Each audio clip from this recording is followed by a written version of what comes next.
What is the ruling on applying for a business loan offered by governments who will pay the interest charge upon it for a period of time, giving you a chance to pay it back before any further interest is due? The answer to this question actually is going to be the same depending upon how you see the permissibility of credit cards. And you know that I've spoken about that matter and other contracts a lot actually on Faith Essentials and in FaithIQ as well. So you can go there for the details. In simple summary, if you allow credit cards, then you're going to allow this. Basically, they see you agreeing to this condition.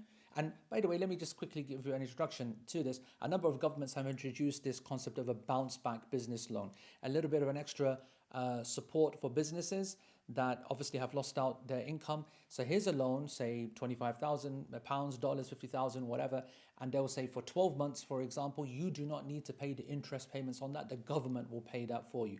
But after 12 months, then you'll have to start repaying that loan with interest as well. And if you pay it back within 12 months before the time has expired, then not only have you not had to pay any interest, but then you basically get an interest-free loan effectively. That's what a number of governments are now offering. So as I said, if you believe credit cards to be allowed, then you know in credit cards it's the same thing. They're giving you a period of time to pay it off, and then after that period of time you have to pay back the interest as well as the loan. And the promise to pay a riba for them, it's like, you know what, I'm just making that statement. It means nothing. It's not a condition that is recognized in Sharia. So let them say what they want. I'll sign to it. I have no intention of actually falling into riba. I've made all of my arrangements. I've taken my precautions, and I have no intention of actually believing in this condition that I've agreed to. The majority of scholars, on the other hand, and I also follow that position, it can be argued that the majority of scholars, and certainly the position of the Islamic Fiqh Council, the International Majma' al-Fiqh al-Islami, we consider that credit cards are not permissible. That condition where you agree to pay interest is something which is not permissible to do. You wouldn't agree to, if this happens then I'll drink alcohol. If this happens then I'll go and steal this.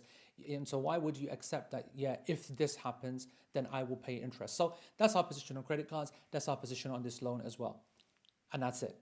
However, there is no doubt that this difference of opinion between the scholars is one in the minor aspects of this issue, meaning it's in the contractual secondary matters.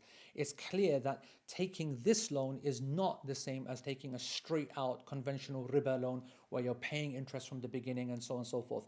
And although I might consider myself both to be haram, they are not the same at all. And therefore, if there is someone who is in need, or their business is failing, or they are becoming dependent upon government help, and this is the only thing that is out there for them to get access to, then I believe it is permissible for you to access that. I do not believe you are sinning, because a good number of scholars, and there is a valid ijtihad, it's not some sellout position, they do consider it to be permissible, and that when there's an ikhtilaf, a valid ikhtilaf, then it is permissible in a time of need or desperation to take that. And secondly, it's clear that a person who is in that desperate scenario, regardless of whether there's a difference of opinion or not, then we know that if a situation becomes difficult, then it becomes easy in an extreme scenario on a case-by-case basis. So if there is a need for it that you can justify, then it is permissible for you to take that by taking the position of the primary scholars, and even if you didn't take that position just because there is a need.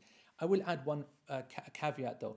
I just want you to know that this idea that, don't get caught up in the idea that the government is paying the interest. Actually, all interest-free deals that you get for your TV or your car, whatever, has interest there, but it's factored in either by increasing the payments or normally, because there's a finance wing to most of these companies that give you this interest-free finance, they're actually paying the interest payments themselves. They're hoping that you're going to default, and they obviously make loads of money, which is why they keep offering these products to people, because they know that it ticks over. There are always a certain number of people that make that promise and great intention and all the rest of it, but they fail, and then they end up having to pay interest, and that's where they make the money from. And that's why credit card companies that do so well, and they're often the most booming of businesses, and the big companies that offer interest-free finance. So don't get fooled by this idea that the government's going to do something incredibly new. This is happening all the time, and the government itself, obviously their intention is something better, there's no doubt about that. However, don't feel so safe.